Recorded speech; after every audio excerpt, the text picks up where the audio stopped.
Welcome to Vintage Gaming Memories. Shall we play a game?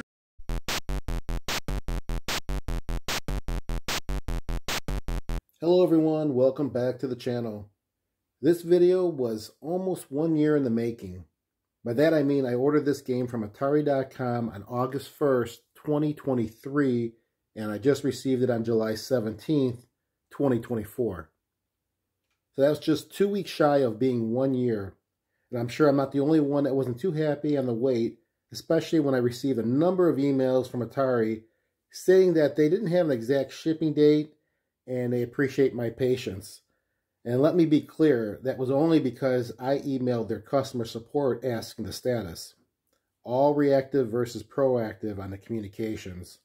Hopefully that changes in the future for other orders that are prolonged like this. But enough of that. Anyways, let's open this box up and see the game that I waited for almost a year.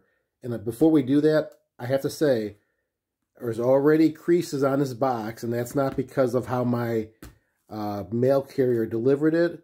And I only say that because on Atari Age, there's a number, well no, let's say there's a few comments I've read where people have encountered their box, their limited edition box that's inside here, smashed up a bit, which is another slap in the face, I would say, when you wait that long for something and it's kind of damaged. But let's take a look. This doesn't look too good. And the reason why it's opened up a little bit here is because of the shipping label I took off, and there's no tape underneath it, so that's why. Not much to cut, so let's see what we're dealing with. Is their shipping just as bad as their communications, or at least their customer support and communications? Hopefully not. I mean, there's not much packing in here, which is a problem. Wow, I'm kind of happy. My box doesn't look too bad, except for a little crease here, but I've seen worse. It's not smashed. But yeah, really? Where is some, packing at least in here? You could at least put some packing. I mean, really, if you needed some packing, which would have been nice, or even paper, or even some bubble wrap, there was a lot of options, even popcorn packing, which I don't have much to show for that. But anything would have been better than just the box and the actual product itself with nothing more than that. You wonder why there's pressure being pushed down. So, not really great in the packaging for this product, but sorry for those other folks who actually had some major damage to their box. Again, mine isn't bad. A little bit of pressure. Actually, the packaging too is tight, and I think some have said that the heat could have actually caused that, but anyways, enough of that. Let's really look at the game. I'm done with my complaints. I'm happy that I have this. I still love Atari, so don't get me wrong. But let's check this out. So this is the Mr. Run and Jump limited edition version for the Atari 2600. And this is the same game concept as the non-limited edition version, but there are some differences to make this one called a limited edition. First noticeable thing is the outer box artwork, which is in silver, versus the non-limited edition version, which is more of an orange-like color. I expect that the game cartridge to also reflect that as well, and we'll see that shortly. But let's look at the box for a moment before we open it up to see what else is included in there. Some basic objective of the game in the back. Use of the joystick. And that's about it. Now, it doesn't say anywhere limited edition on here, other than the distinct differences. XP.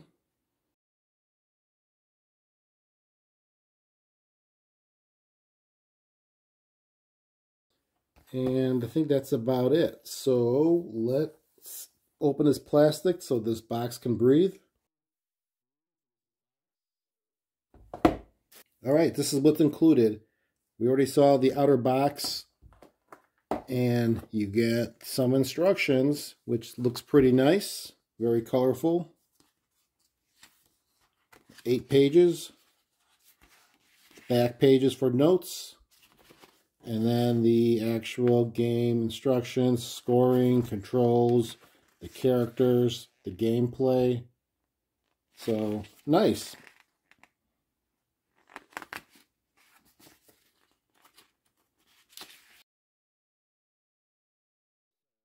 That is that, and then most important is the actual cartridge, and yes, it's different in color as well, so it does stand out.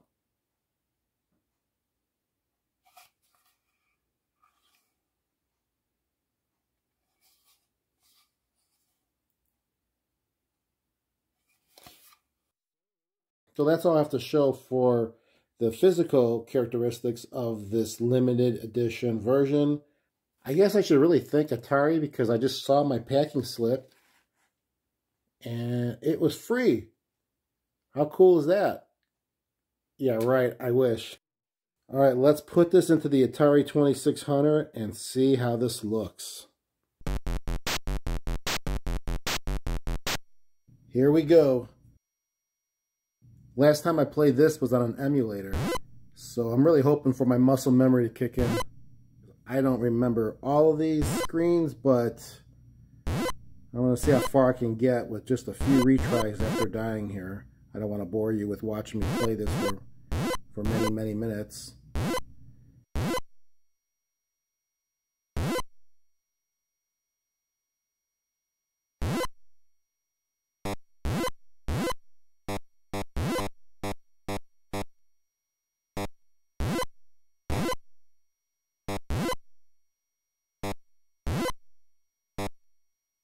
Okay, that completes level 1, which is pretty easy. I just wanted to show you all how it looks, even though I can see right here next to me I have a laptop which is doing the video capture. I'm noticing it's missing out some of the images that I see, and yes, I do have the OBS software set for 60 FPS on that video output capture. So it's not that, but it seems like I'm still missing some of the flickering images, so sorry about that. My stance on this game is to always have my joystick to the right to run. For those not familiar with this game, you're Mr. Run, and that dog that you saw take off in the beginning of this level, well, that's Leap the dog, who you need to get through 6 levels, or worlds I guess they call it in this game, to save him. But you'll have to deal with a bunch of obstacles that will require timing and logic just to get past, or else you start back at the beginning of the level that you're on. The faster you complete all 6 levels, the more time will be shown at the bottom of your screen, which you can see is counting down, and that's essentially your score. So probably best to first get through all 6 levels without worrying about the time, and then you work on your speed to better your score. Okay, that completes level 2, not too bad. Level 3. I remember there's a lot more combination of obstacles in this level, which makes sense because they'll keep getting harder. But speaking of obstacles, I can see it again, how bad this video capture is missing out on some of those images. I wonder what other settings I could do on this OBS tool to capture those flickers. If anyone knows, comment down below and let me know.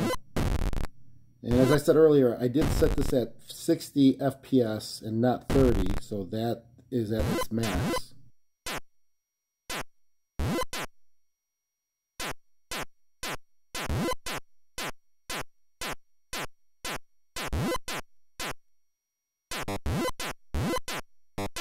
I do like how there's a color scheme for each world you're in, so that's kind of nice.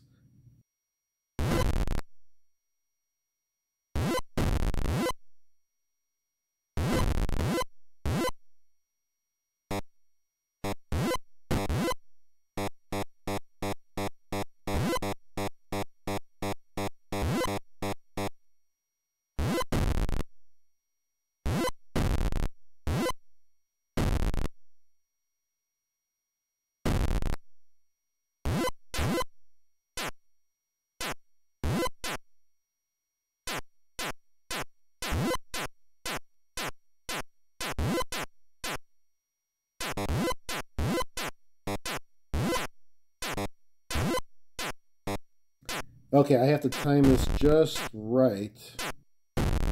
Too bad you can't see those crushums, I think they're called. Anyways, I have to get just right when the crushums are at ground level and the bobs are also in that down position. Alright, so here I go.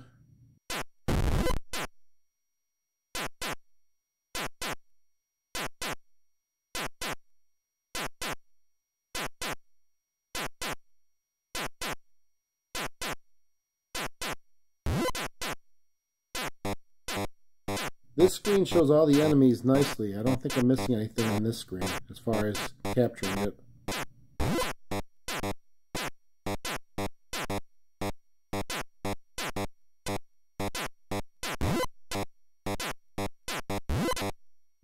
Alright, level 3 done. Not doing too bad actually. Alright, level 4, here we come.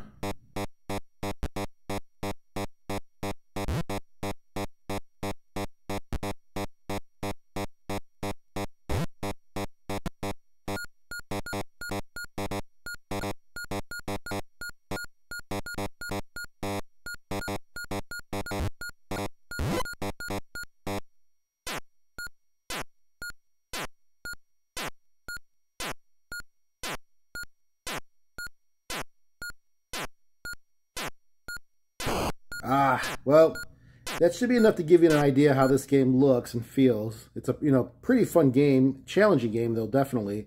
And I've always loved playing this. It's one of those games that's really hard to play 2 players because you really don't want to hand it off once you start.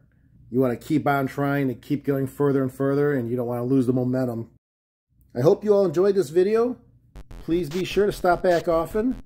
And until next time, keep that gaming passion from the past alive by living it today. Take care, everyone.